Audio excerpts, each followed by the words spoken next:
And we're live. Hello and welcome to this week's Old School Q&A live stream. I'm joined this week on the couch by Mod Ash. Hello. Mod Wolf. Hello. Mod Husky. Yeah. And on the end there. You got it, bro. You got Mod Tide. Hello there.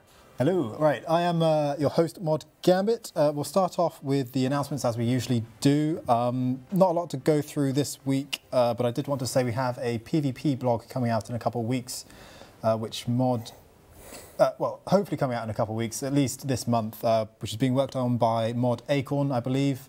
Herself and Mod Rock are working hard on those changes for you based on the feedback that we got during the focus groups. Thank you. The focus group sessions that we had with you guys. Lots of feedback, lots of exciting changes up and coming for PvP. Ooh. Ooh. What is that? Wow, that's a big gambit. I know. The LMS stuff is looking really good in particular. So watch out for that. Other announcement is we obviously have the, should we talk briefly about the update that players can expect tomorrow? What's going into game? Ooh. Sure. I really wish I wrote that down. Gosh, what have we been working on? What have we been working on? Do you remember? Well, I remember that there's something under the hood in this one that players hopefully won't even know is there. But we're putting in a lot more tracking code in the loot dropping of monsters so that we can get some better data out of the game to know what's being dropped and how much, so that when we've got a drop table and people say badly balanced, too powerful, too underpowered, it doesn't take so long for us to get the famous data so that we can make a proper decision about it. We've sometimes found it frustrating. I think players have commented that we sometimes take like 2 weeks doing that kind of thing, and even so it can often be a bit skewed by one famous picture that gets blown up all over Reddit. So we hope that by getting this extra code in there under the hood, we'll be able to make that kind of decision a lot more accurately and hopefully a bit faster. Now, that's involved, I think Kieran edited, he said 14,000. I thought it was 13,000. Or 13,000. I mean, we're picking hairs, really, what are you talking about? But Kieran done a lot of work. And and there's some other changes in there as well regarding drops that don't always appear in the same place as other drops from the same monster at the same time, especially the case for things like champion scrolls. We're trying to address that as well. That's a lot of drop tables changed. It's not going to affect, your chances of getting good loot, bad loot, but we do have a chance of maybe your loot appearing in the wrong tile. So hopefully we won't have too much trouble from that. But that's in tomorrow's update. I remember a couple of things now, actually. I remember automation of lunar plank make. It's slower than manually casting by, I think by 3 ticks we made it, maybe 4. Can't quite remember off the top of my head. But it's slower than manually casting by a nice chunk. That was obviously poll 67. We've also added an in-game clock, which shows the in-game time. So if you're American, it will show the GMT time. Actually, even if you're British, it's currently negative an hour. So when it hits 0000. Universal time clock. So you can tell when it's a daily reset or something. It's useful to keep track of that. There's also some Theatre of Blood changes happening, like a bit of quality of life happening there. Some of the Nilocus rune stuff changes, and I think Zarpus, like they're speeding up the speed a little, the beginning. It's like... Yes, it had been scaled perhaps too much for smaller parties so that they wouldn't have an impossible challenge, and it'd been scaled so much they had a very boring, easy challenge. So that's been rebalanced. Also, I think Kieran did a rather nice fix to stop Verzik having her walk stall her, having her animation stall her walk, so that she won't appear to be meleeing you from right across the room, and a fix for how she sometimes gets stuck on the same target while they're in the middle of dying. I think those will help a bit. Well, there's quite a few more. I just can't remember them off the top of my head, to be honest, mate. Okay, a few. Other small quality of life changes, like the Mage Training Arena has had one, so I think when you gain points from the alchemy room and you leave or log out, before you would have lost them, now they're being deposited automatically. Yes, of course, we could just ask the developer who programmed it. Yeah. Right. So now what happens is, if you log out and you have coins in your inventory, which you have gained from the room, you will get your XP and your points, as well as if you leave, you now get your XP and points as well.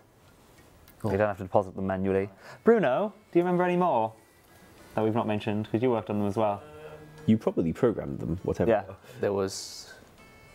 There was the barrows. Barrows, yes. That's the one. That's a really good one, actually. Yes, talk about your barrow. Now, if you have any ammo in your ammo slot that is dropped by the barrows chest, it will be put into your ammo slot, as well as runes in your rune pouch if you have them in your rune pouch. And that's a PogChamp right there. Yeah. That's a Poggers. Yeah.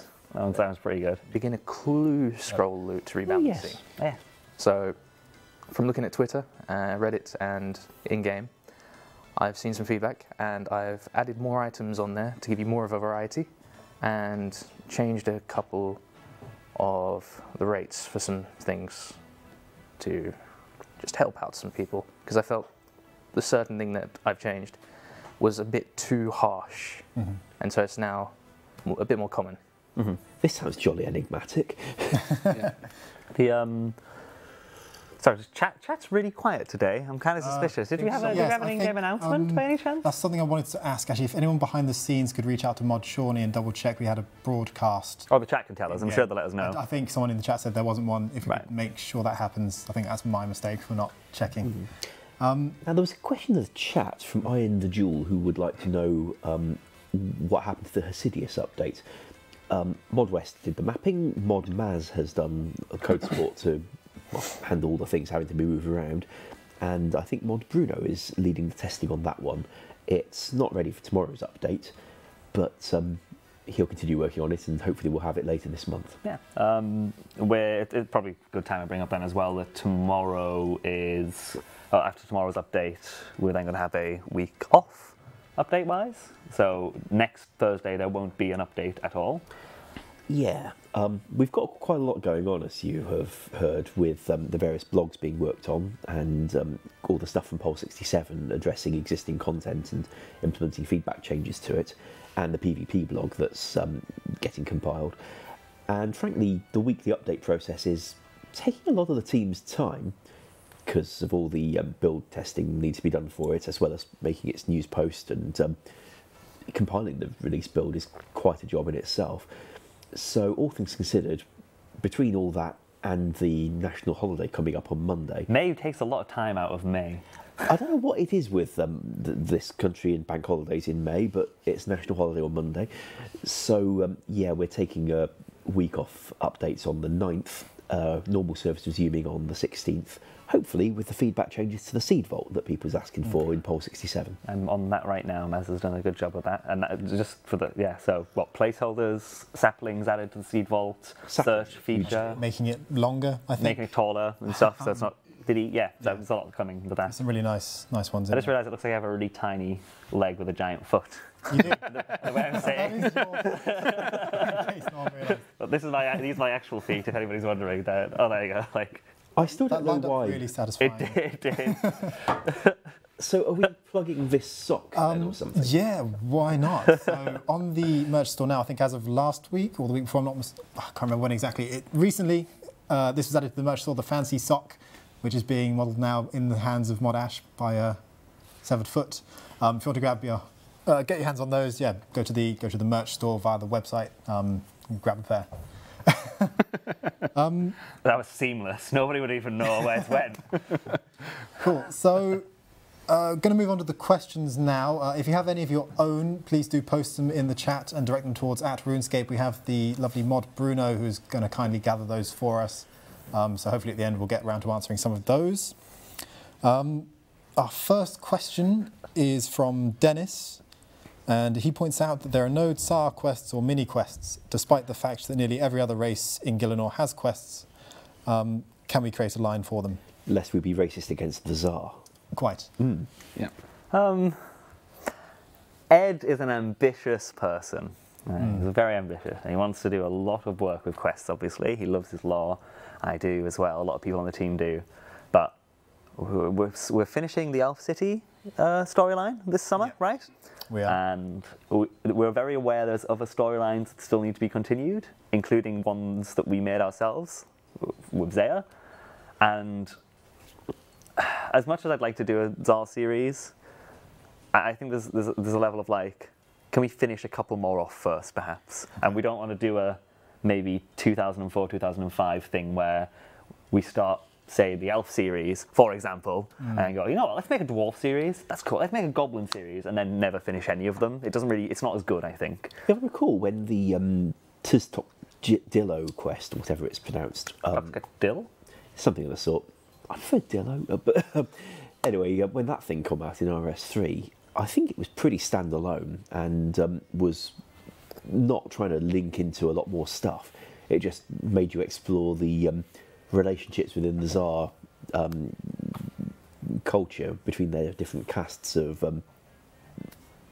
people, and required you to apparently try and write Mac the Knife as a Tsar opera, if I recall. That was correct. Very strange. I remember. I don't know if it's in the game now. If it came out with the Dill, I think it came out with the Dill quest as well. But they had a library. Yes. And the library is just ashes, and they're like, these human books are really weird. How do you read these things? And I always thought that was kind of funny. Yeah, that's why you had to teach them to write their own literature. Yeah, in slabs or something, wasn't it? Something of the sort.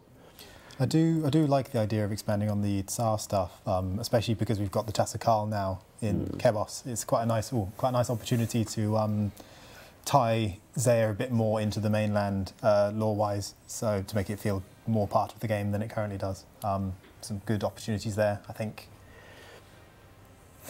I think regarding quests as well, I think right now we're running on what, like a 1, maybe 2-ish good big quests a year, and then a couple of small ones here and there as people have time for them or as people do stuff. I think players enjoy that a lot more. I think players feel like they are compelled to go do a new quest when it comes out, and if they had that feeling maybe every month, one, the quality of the quests wouldn't be there. We'd only be doing quests, which means no other content to be developed, and people don't like. Some people genuinely don't like quests and that feeling of going back and having to go get my quest cape for another quest. I think the balance we're at with quests right now is pretty good. I'm not opposed to a Tsar quest line. I think it's just picking and choosing as we go on, which bits of lore we want to expand on. It would be good to see FromRisk Exiles one day. Don't bring up FromRisk. It would, wouldn't it? Don't bring up FromRisk. It's a sad point for me, May. Okay, it'll come out at one point. It's just. We're really busy at the moment. I've written quests, you've written a quest. Yeah. You three might have some thoughts. I have ideas. I genuinely really do like quests. Some people in chat maybe thought I was saying that as, no, don't add quests, I hate them. I do enjoy them, I just don't want to do exclusively quests. And I think that a lot of people, it's recommended you do the Barrows grind early on, and people definitely get into a feeling of Barrows Gloves grind. Oh, I see. Yeah. People really do feel like they get into that, another quest, and it loses its magic, I guess, the feeling of going through a story if that's all you're doing. Well, also, quests can be different sizes. Like, Fong of the Elves is huge. Yeah. Whereas the quest what you wrote is not so big. It was very quick. And I think that took 2 days, that one. Yeah, lower graphics budget and all. Yeah. So my favourite kind of quest. We could have a lot more of those, but maybe you wouldn't want us to. Where something the scale of this or Dragon Slayer 2 takes a bit more investment from the team because we can't do a whole lot of other stuff while that's going on. Quests are great. I love when a new quest comes out, but I mean, the best part is when you open up your subscription tab on YouTube, you click the video and hello and welcome to my guide, and you go. I remain very fond of making friends with my arm. Yeah. There's a lot to do. Tsar could be a thing to do in the future, and that's great. I still want to work on my FromRisk stuff, and it's hard because when you've got stuff in your head that you really, and there's so much stuff. It's like I want to investigate the possibility of things like lunar prayers for a grandmaster, or Daganov queens, or maybe like cockatrice kings, and all these different FromRisk things we can just I like FromRisk quite a lot, but then the other part of me is just like, gosh, we have a lot of that stuff that we said we're going to promise to deliver on and that we're working on right now with PvP and the blogs coming out, and priorities shift, right? So. I still like to continue to see slugs, just not as a copy of Salt in the Wound. Yeah, that's a quest line I'm really keen on seeing wrapped up in the old school way, so maybe a little different to the way RS3 did it. Well, I know what the dev had in mind because he told me before he went, and it's not a secret or anything. Tiffy tells you what he thinks is going to happen at the end of Slug Menace, and that is roughly where the developer wants to go. I've been giving it some thought as to how the Temple Knights may have to deal with some other factions that they don't always get on with if we were to follow that storyline further. the developer wanted to explore some of the less salubrious history of Saradomin, which could be interesting. Curious. You yourself, Mod Husky, you've had a chance to start thinking about and having a go at writing a little bit of lore. I don't know if, how confident you are in allowing me to, like, I don't want to spoil anything. Spoilers. Maybe talk a little bit about what you've been working on without giving away too much. I won't say exactly what the project I've been working on is. Finishing my training a few weeks ago, I've also been tasked with a project that means I will tackle a large number of areas of the game, whether it's handling NPCs, creating items, that sort of thing. Some of the lore I'm looking at expanding a little bit is regarding the Kingdom of Arlamore that's been hinted at through lore, and some of the, maybe perhaps the religion that they pray to, I guess, or down there. I've got a meeting with Ed tomorrow to talk about his plans with it and how my ideas will fit in with his. Oh, exciting. So, yeah, I'm excited. And might they have a different god? Well, yeah, I mean, the idea was, there are a lot of different pantheons in the real world. You know, people have different views on how the gods work, and RuneScape as a world, you know, going back to the original 3, Gothic, Saradomin, and Zamorak was very much like good, evil, and in between. You know, there's a lot of ideas for gods out there. Regards to, like, you know, you can go the god of the god of the sea, the god of the land, the god, you know, and the idea, that's maybe the direction we're sort of looking at for Zaya, and maybe looking at some more primitive ideas of gods. Pagans. It's fun. I rather enjoyed playing with it for Zora, where we left it fairly ambiguous whether that is a god or whether it's a whopping great big spellcasting snake that's just worked out how to farm people. Yeah. Kills all the flax pickers, you know. God of the swamp. Yeah. It's quite good, actually. Yeah. But anyway, there's Quest. Right. There's a Quest question. There we go. Yes. Yes. So our next question from Risk. They want to know if we can allow them to click through other players' random events as we can with pets, because they often get in the way. Sadly, the engine feature we were given for that is already in use for pets, and it isn't quite flexible enough to allow for it to be used for a lot more things at the same time. I thought it was, and then we spoke about it just before the stream, and I went, oh. I'm glad we had this little chat. Yeah. We were looking at other ways of hacking around it, such as hiding them if you're not in the middle of a random event yourself, so that when one spawns for you, suddenly you see everybody's all at once, which might look hilarious, but you still might find it preferable. We could individually do it so that you'd only see other people's same random event, like, so only if coincidentally somebody else has a, you know, Posty Pete nearby, if you get a Posty Pete, you might, like, theirs might appear at the same time kind of thing, but okay. It's not perfect, but it's probably the closest thing. It's very unlikely to see anyone else's. Yeah. Yeah. It would look weird because it is so unlikely. It's one of those things that every now and then it would happen. You'd be like, huh? Huh? Yeah. Right. I'll tell you, it is a feature I would very much like. As most people know, I'm chasing the max grind right now, and doing that RD rooftops and seeing the random event that doesn't get to the person but is also on the click spot for the course is quite annoying, especially on mobile, because then you have to try and hold click or rotate to get the spot just right. So it is a feature I would like to have. I can see players' annoyance at it. Okay.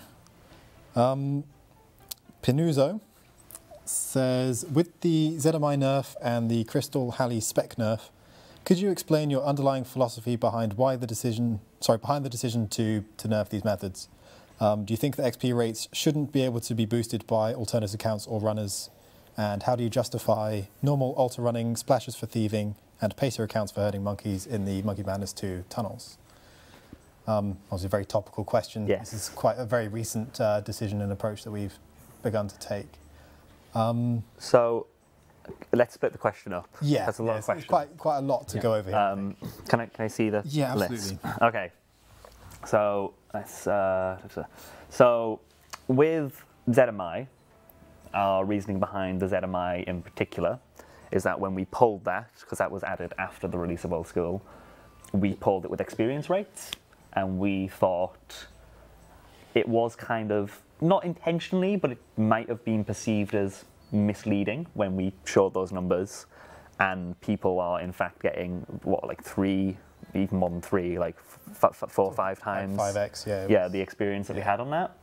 And we thought that might be something we should probably address. So we did. Especially in the context that ZMI, when it first came to the other version of RuneScape, was in a time where trade was restricted so that you couldn't use alts in that kind of way, or runners in that kind of way, even if you could at all the other alters. Just to clarify on that, by the way, because I've seen a couple of questions on it, you can still trade people in that area, just not pure essence. So you still trade to follow and stuff if you're doing that. Things like Lobbers, people will still run Lobbers, and that's still 160k or something like that. It's still good, but that's fine. That existed prior to the game. When the game was released, that wasn't something we polled. That's why that's being kept, and other runners are allowed. For the if I can just jump in. Yes. Actually, when we were going over the update that's happening tomorrow, we did actually somehow kind of forget, for anyone who doesn't know, that this is one of the things which is happening. You won't be able to trade in the Urania cave. Is that how you pronounce it? I think so. In that cave anymore. You won't be able to trade pure essence. You can still send trade offers. You can sell each other fish if you want to, but you can't put pure essence through the trade screen, nor drop trade it. Yeah, that includes dropping or dying or... Yeah, no, that's all covered. With the Crystal Halley spec nerf, I believe that was more to do with the difference in the amount that it increased the training method. So it's not necessarily, so this is saying, is it because of alts and stuff? It's not so much the fact that we disallow alts. We don't per se. If you want to put the extra effort in, that's fine. But at the point where you're getting 10 times like the actual experience you should be getting, that's kind of pushing it a little bit. We already previously capped the amount of creatures that that special attack can hit in the past because of a similar issue. So we took that prerogative to lower that number in PvP because it was such a substantial amount. Which I guess addresses the monkey, people are hurting people for Monkey Menace 2 and normal altar running and splashing to drag people over. If you're using one alt, generally speaking, it's okay, you're putting a bit more effort in, you're getting a minor-ish increase, that's fine, in terms of what we see as acceptable. But when it's 10 times, that's too much. Yes. When it comes to, I think that kind of answers that the best I can. To come round to the question, which is what is the philosophy behind the decisions? I think the first one, which you mentioned, is we want to always try and keep XP rates around what was polled, because that's important. If we specified an XP rate or a number, we want to be as accurate to that as possible. And with that in mind, we're also looking at the underwater fishing, the underwater agility and thieving, not the fishing. Yes, so there is a couple of other things that we're looking into right now, which I don't mind talking about if you want me to. So swimming, underwater, thieving and agility. We're looking at potentially lowering that by about 10%. It's pretty close to where it's meant to be. It's just some people are able to get a little bit higher, so we're going to be looking at slightly nerfing the experience there, not substantially, but enough to make it so it's closer to what was polled. I've got some usability improvements in mind there as well that I think you've been cataloguing for me. Yes, so just to make it a little bit better though, so it's a bit more approachable for normal players, we're aware of the issue with the arrow, we're looking into that right now, but we're not too sure how we can fix that one right now. But things like, the area lighting changes, getting rid of that, allowing it so that obstacles can be used by more than one person at once. Pufferfish, we're going to try and make it so they're per person, so you're not fighting for pufferfish, because that's got some ideas for that. Yeah, it's going to be tricky, that one. We're going to try and make the content better while slightly reducing the experience. So it's just a bit good. The other sort of big ticket method which we've been talking about is the library books in Zaya, so the Arceus house. We're also looking at the Arceus runecrafting method. And we're looking at having it so that you can't bank those books. If you already have them banked, they'll probably be removed from your bank if the update happens. And we're also going to obviously not make them bankable anymore, kind of thing. And we hope that should, looking at the numbers, we're pretty happy with where it drops that to. So it's still a viable method for people, but it's not so much better that it's the best thing in the world to do if you're a specific character archetype, right? If you want to train runecrafting, you can do it by books, but it's not going to be as good as training runecrafting. Yeah. So our main driver behind decisions is trying to stick to what was polled, and in cases like that where we haven't polled specific rates, it's just a case of playing it by ear and seeing what's best for the integrity of the game in terms of is something broken. If you're getting 1 million combat XP per hour, that's probably broken. And it's just sort of playing it by ear. And for the books, well, I don't think we ever did poll an intended rate for them. The fact that we'd introduced something that was clearly better than we were aiming for, we do feel it's worth addressing. I'm also going to bring up something that's come up in the chat. It's come up a lot on Twitter and stuff as well, but people have been like, oh, well, you should nerf prayer flicking as well.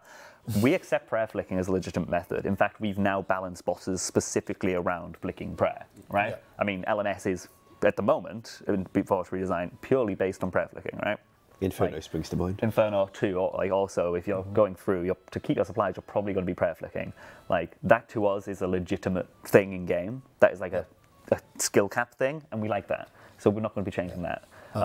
When it comes to things like 3-ticking as well, we've had this before on this couch as well. It's not so, 3-ticking is a bit of a weirder one, but still our belief is that is, you're getting a not substantial increase in experience for most things. It's a good chunk, but it's not ridiculously over the top, and we think if you want to put that extra effort in, you deserve that extra XP. Yeah. The only thing that we try to do is when we release new content is try and avoid introducing new methods, because we don't want to accidentally lie about experience that we've pulled, and then a 3-tick come out and change the actual experiences that we mentioned.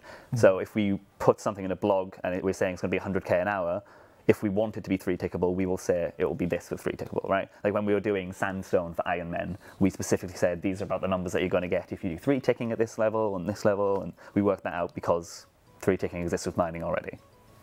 And I hope that answers prayer flicking and 3-ticking and our stance on that. Yeah. I think one of the other things to consider as well is how it feels as a player to do it. So if you're actually going to go for 200 million strength, should you feel, oh, how do I go do this? You're talking to Vision. Oh, you need to go make like 12 other accounts. You need to get them to a certain level. You need to play them all at once. And that just feels wrong that is the way to do it. And especially because, as you say, a developer did try to put a limit on the number and it just didn't do the desired effect. That more also lends itself to more in the nature of a bug than a design thing. I mean, you don't want to encourage someone to have to make multiple accounts. I know there are benefits to alts, but you kind of have to feel where the line is. Yeah, for sure. I think that's probably got to be at the center point of any philosophy behind game making decisions, is what's good gameplay and what's bad gameplay. Try to avoid the bad gameplay. Cool. So hopefully that answers the question. What it's worth, while I'm not fond of 3-ticking existing as a mechanic, the fact that it already did and was expected means that we have not. If we decide to redesign the game to not have it now, that is, well, a huge change to something that people are, well, doing and putting a lot of effort into.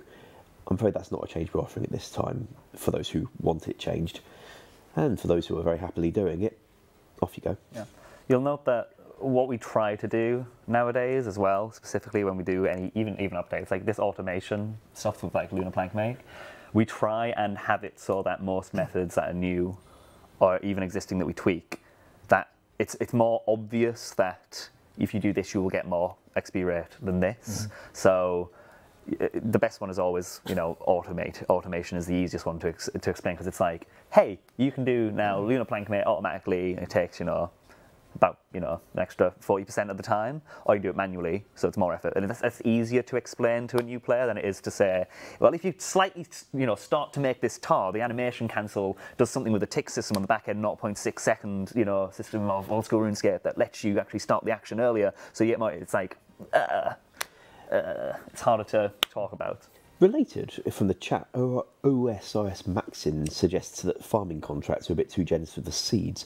I believe you guys have been actually looking at that. Actually, we did miss one out there, didn't we? Is that coming with this up? So I don't think it's cleared testing yet, but perhaps you'd like to talk about what you were doing? Yeah, sorry. First, please do. What, for how we've done it? Or well, I don't actually know what you did, but I saw you talking to each other for quite a lot about it when you were programming the thing. Sure. This was a long time ago when we were looking at redesigning it, and I think the premise that we looked at was changing it based on the time that it took for the thing to grow, as well as the difficulty. So now there's 5 tiers. So you can have a short, a medium, and a long seed, as well as it takes into account an easy, medium, or a hard seed.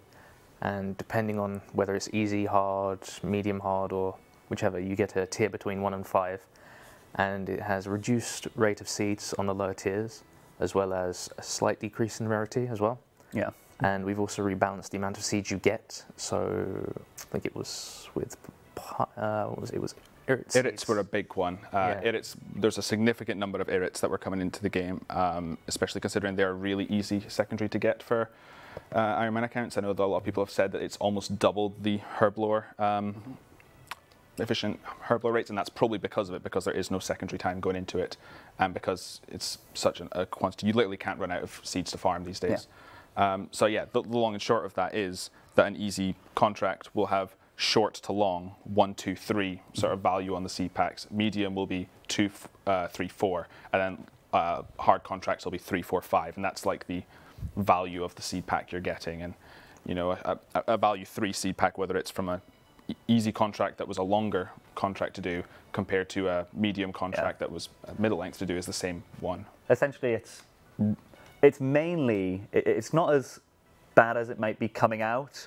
It's not as big of a nerf as what it might sound. It's more about redistributing what is classed as a hard and what is classed as an easy, right? Because what's currently classed as a hard right now is just essentially based on level and doesn't really take into account growth time. And we're just trying to have a system that accommodates both, which is what this does. Hence the distinction between things being hard and things being long that the chat was discussing there. I think they're confused as to what we're saying with the system. I mean, I could always put an infographic together if that would make it easier to explain once that goes out how it's going to work. That would be best. I know that we have looked at the problem seeds more specifically, like edits, and said these are a specific problem, reduce those. And most of the actual seeds you're getting are going to be kind of the same if you're doing the longer contracts, especially like.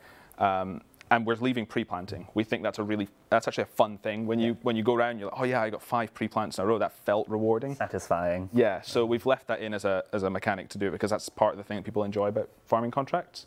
I can't remember off the top of my head where the time categories, like how long it is for a short one versus how long it is for a medium one. I know that we did document that. I just can't remember it off the top of my head. We're really bad at that. Sorry, I just realised like we maybe should have probably started with some of those things. But there you go. I hope that makes things not seem as scary. We brought up this topic because it was from the chats.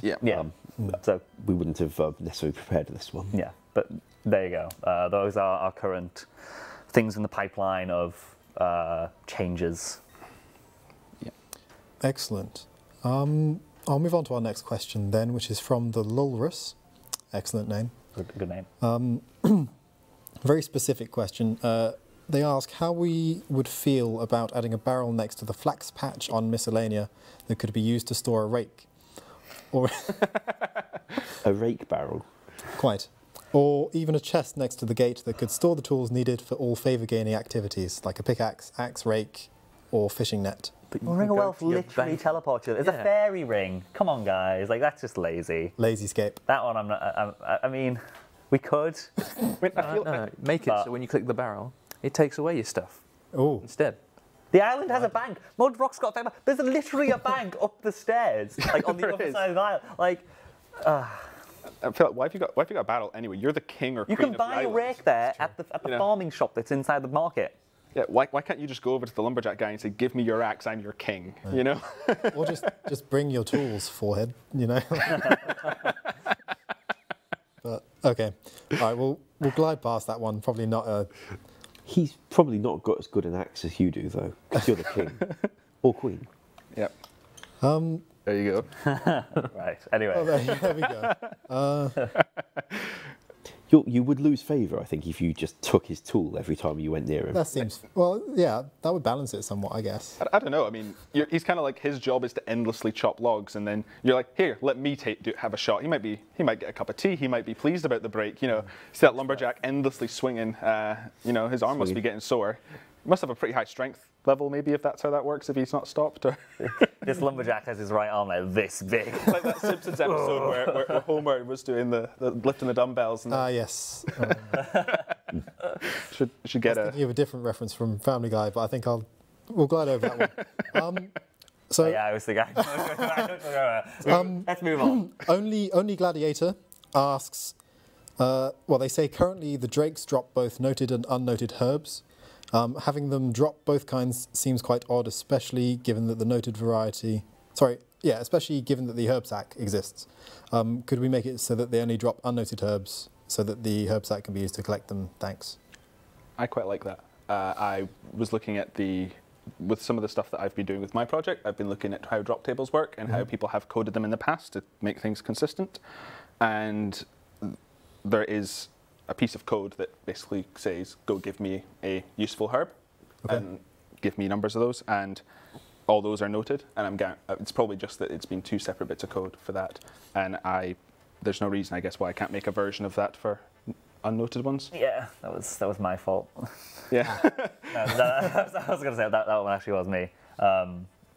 Yeah, we can do that. Yeah, I think if we made a version of that code that gives it unnoted. I mean, I understand why it was there for things like Hydra and stuff, because you know it's a boss. You want it to be noted supplies, but for a monster that you're just easy to going from and take your herbs out with you. Yeah. You know, on a Hydra, you're on a time scale to pick up all your herbs quickly before he spawns, so it may be a bit annoying if you drop 15 herbs. You have to quickly put them in your herb sack, but for something like Drakes, I guess. That makes sense. Okay, cool. Our next question is from Lunch Guy. He says, has anything come out of the discussion or suggestions for alternative rewards from Song of the Elves? Crystal Armor's had a mixed reception, and there's definitely still room for more crystal equipment and uses for the crystal shards. Maybe crystal weapons would be appropriate. I think I'm probably best placed to field this one on Ed's behalf. You go for it. You do you. Let's give him the solo cam. Let's do it. Well, there was a player asking who the good-looking one in the centre was, so then they can. Oh, that's very kind of them. I saw some people complaining that the facial hair was gone. Someone said I looked like a dad. I don't know what that means, but Put down the cam. Well, it goes with the mother for making babies, but carry on. Oh, right, thanks. Yeah, so crystal equipment and armor and weapons. Crystal Armor has had a whole redesign since we pitched it initially. We've gone back to the drawing board. It's now much less of a tank armor. I think before the stats were very similar to Justicia, and that didn't seem right. It was definitely not filling a niche like we wanted it to, and it was probably a bit too powerful. So it's definitely more of a glass cannon type armor now. Looking at it stats wise, with quite a nice boost and bonus for the crystal bow. So it's more of a ranged armor these days, and there's potentially space for making melee or even mage versions at a later date, but that's what crystal armor is looking like. In terms of extra rewards, there's loads of stuff that we've added based on your feedback and suggestions. We're going to have a blog out hopefully very soon, within a fortnight I would say, explaining what all of those are, and then hopefully we'll be polling them soon, maybe even this month. Right, I'm just going to stop here a second. I'm just going to time out.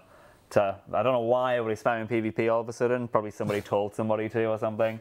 But real quick, we spoke about it at the beginning, but we can reiterate it now. We have a blog coming out with PvP relatively soon. I say relatively soon, hopefully by the end of the month. Yep. Talks about our cabals that we had with players coming in.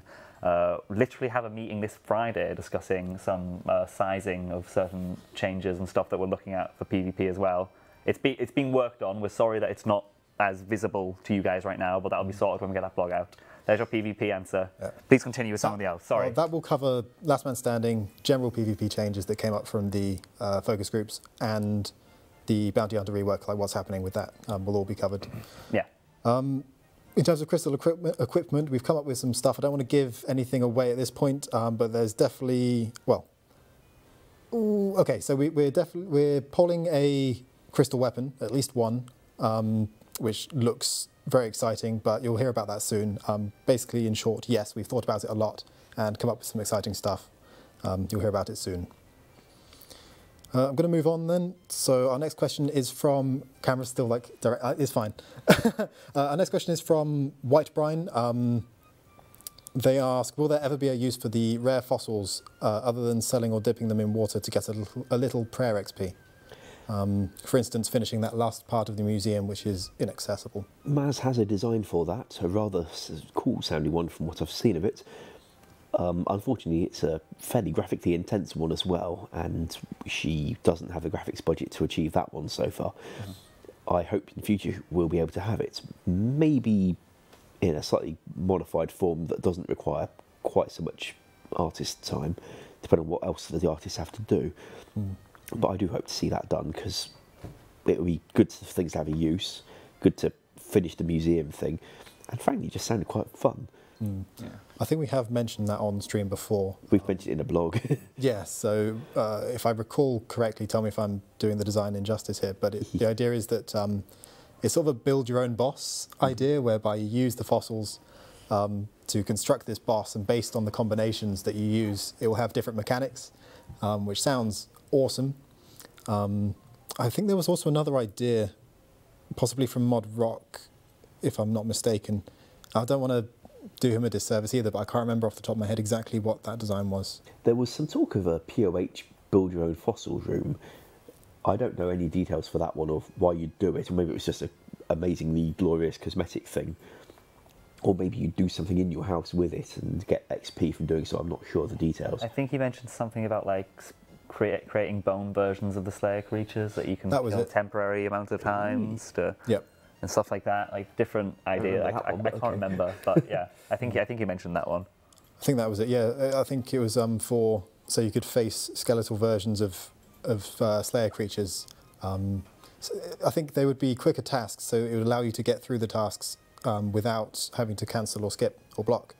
But obviously give less experience. Right, yeah, I think that was the idea, which is also really nice.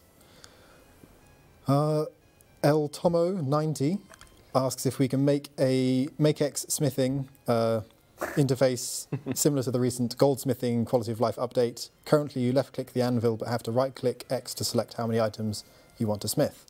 It's on the list. You were speaking about that the other day, weren't you? It's doable, but I'd have to look at the smithing code. Do you want to talk about what it took to do the gold crafting one?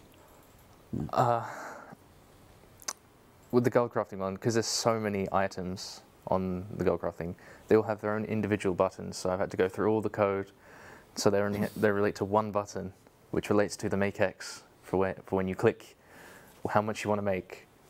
But thankfully, the system which crafts it was fine. It was just there's so many buttons that had to be removed, redone. Well, that was only 30 buttons. Think about the real smithing interface. That one's got like 200, I think. That'll be fun. It's only got about, what, 30-something, because it just reuses them based on... Oh, yeah, because they've done it. Well, it splices in what it needs for the metal in question. Yeah. This I know, because I also had to rework that interface a few years ago for something else entirely. Wow.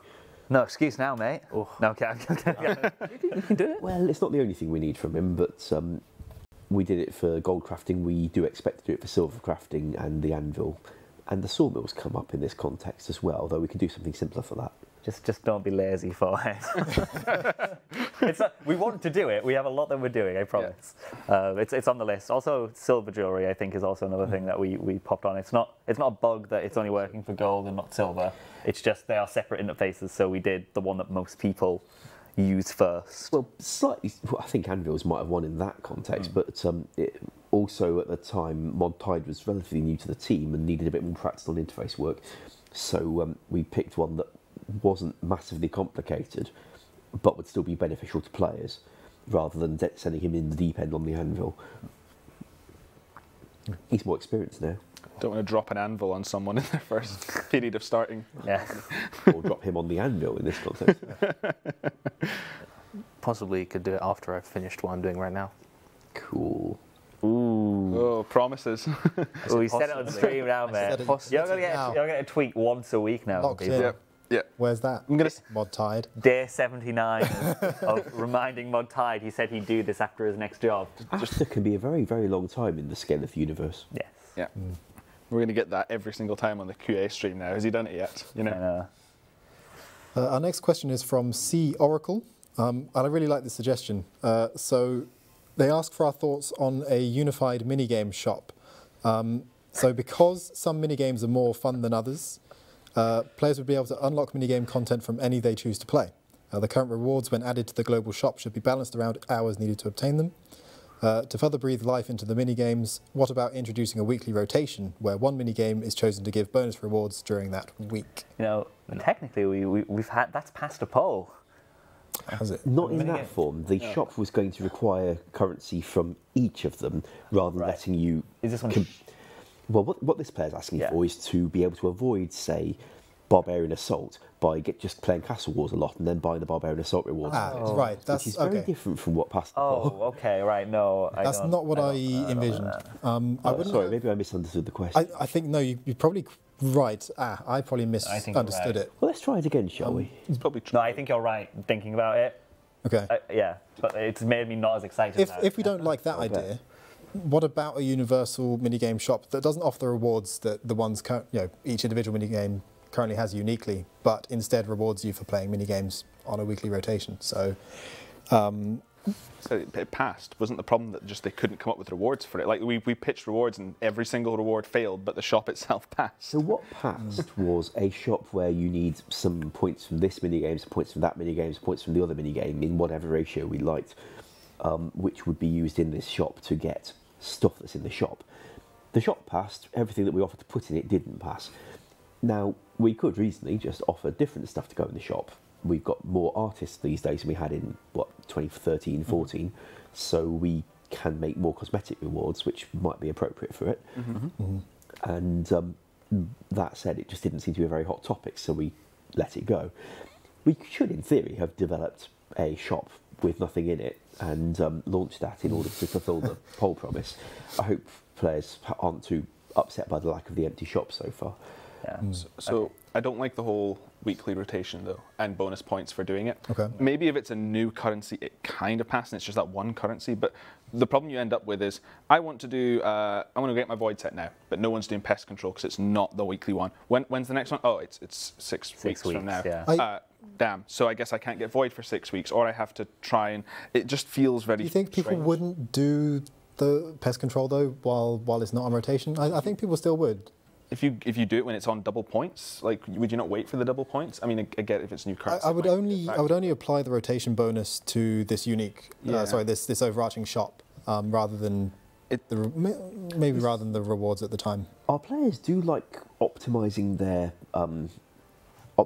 time, and if you know that you could get more by doing it in this week rather than that week, You can do that. I do think that's an incentive for people to go with the optimal one. In the proposal that's said with that question in the way that Ash understood it, in that sense, I really wouldn't like the idea that somebody can just, play some Castle Wars and then get a torso. No, for sure. That. No, absolutely. That may not have been what the player meant, but it sounded like it. If it was that was meant, I don't like that at all. Also, on the topic of like the previously polled thing that we had, where it was like a shared shop with currencies of all things. Yeah.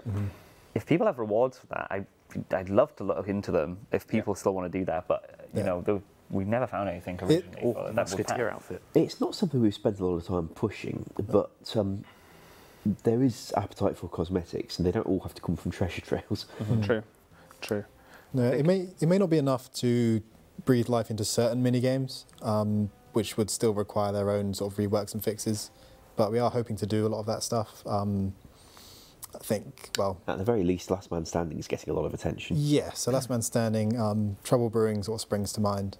There are things we'd like to do with mini games like that. Fishing Trawler as well could do with some changes.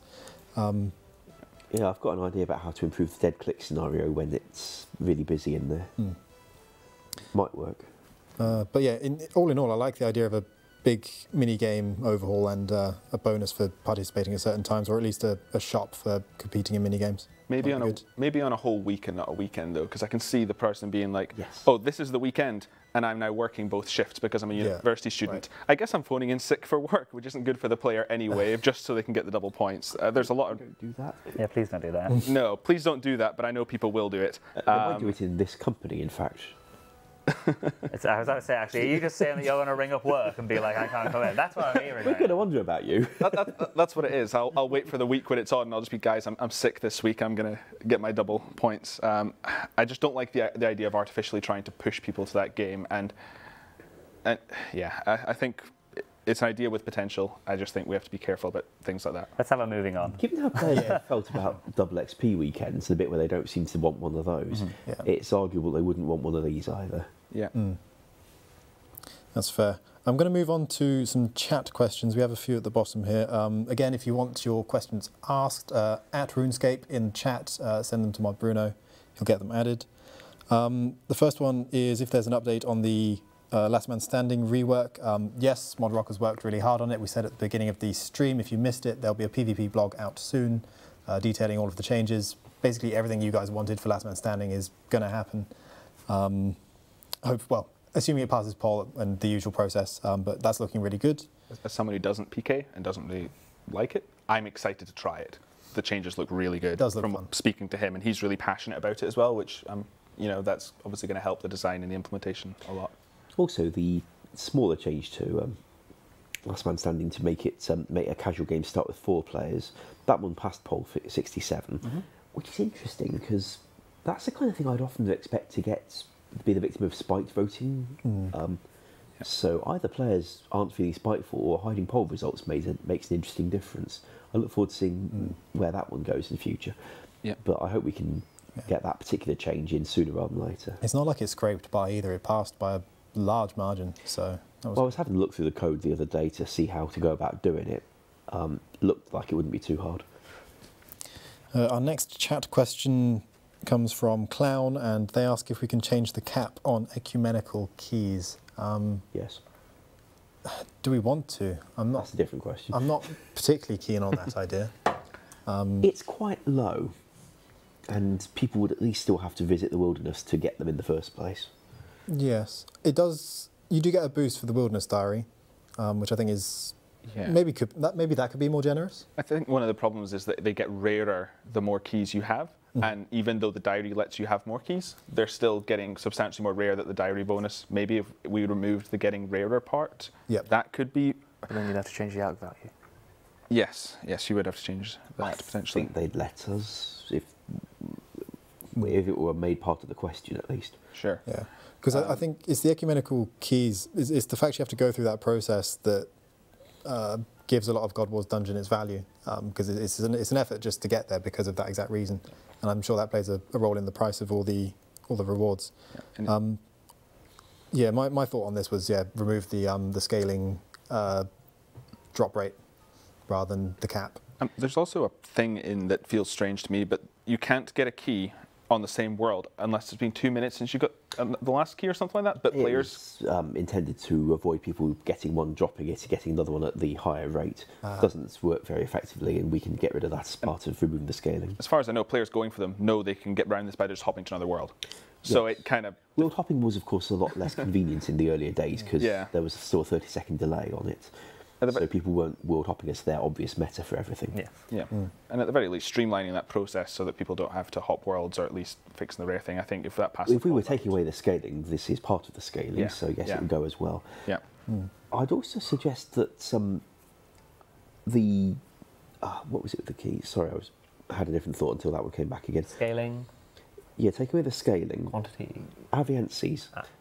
I think they're the one creature in there that doesn't do it. Yes. And while that was originally because Aviances had an entirely different unique selling point in the form of banknoted and bars, that's no longer unique to them. So we could put those on as well. The ironic part is the boss people want the ecumenical keys for is Kriara itself. So they're not killing Aviances to get into Kriara, which is, Okay, so it sounds like we'd be open to removing the scaling for the drop rate, which makes them more rare for each one you have currently, but probably wouldn't touch the cap. Our next question is from Vids, and they ask, with the recent addressing of player concerns via nerfs, are there equal considerations for buffing certain training methods? Yes. Would you care to expand, I wish to know what those things are a bit more. The issue is comparatively to nerfing certain things, there's a lot less people who are open. It's a lot harder to offer a buff sometimes. Right. I find nerfing gets done because of integrity usually, but buffing something arbitrarily just because we think it can be higher. Not many people have a general consensus on what should and shouldn't be buffed. If there is something that every single a lot of people want buffed, or even just tweaked. For example, I think lava eels, for example, we could buff them. We can make lava eels a little bit better. I think I've been wanting to do that for a little while because it's a cool, unique training method. They got a recent buff with the oily pearl rod. You know what I mean, though. Things like that are content that we added at one point that we then we could make better. We popped it in, and it's kind of filler content now, and it doesn't really contribute anything. It does assist with, what is it, Iron Man gem collection, I think. It helps a little bit with, but I mean, there are better ways to get gems on Iron Man. Raids, absolutely, so many of them. You can also sell Chaos Runes for Tokkul and then go to the gem shop, and that can get you a ton of gems as an Iron Man. I don't think that's a big concern for that. It's also just hard when you're buffing things as well, because people, it's like I saw somebody make Amethyst better, and it's like, okay, so you're saying make Amethyst Dark, but we don't want that. We don't want the Blowpipe to be even better than it already is, right? That's also why we didn't do the broad dart thing that was being asked about in the chat earlier. It's harder to justify buffing something than it is to justify nerfing things, which sounds bad, but it kind of makes sense. I think there are areas that I could see reasonably wanting a buff just to fit better on like a curve of experience rates as you go up. I think a few things stand out with the rooftops. Fally is not all that much better than Canifis, so people stick at Canifis, and instead about the graphics. So it's a case of like, should that be slightly better so it feels like more of a middle ground between that and Seers? And then obviously when you do the diary, you stay at Seers until 90. If Valleca and Polnavich were slightly better, so that maybe slightly better than Diary, and it's hard to get the scaling because that's a Diary reward.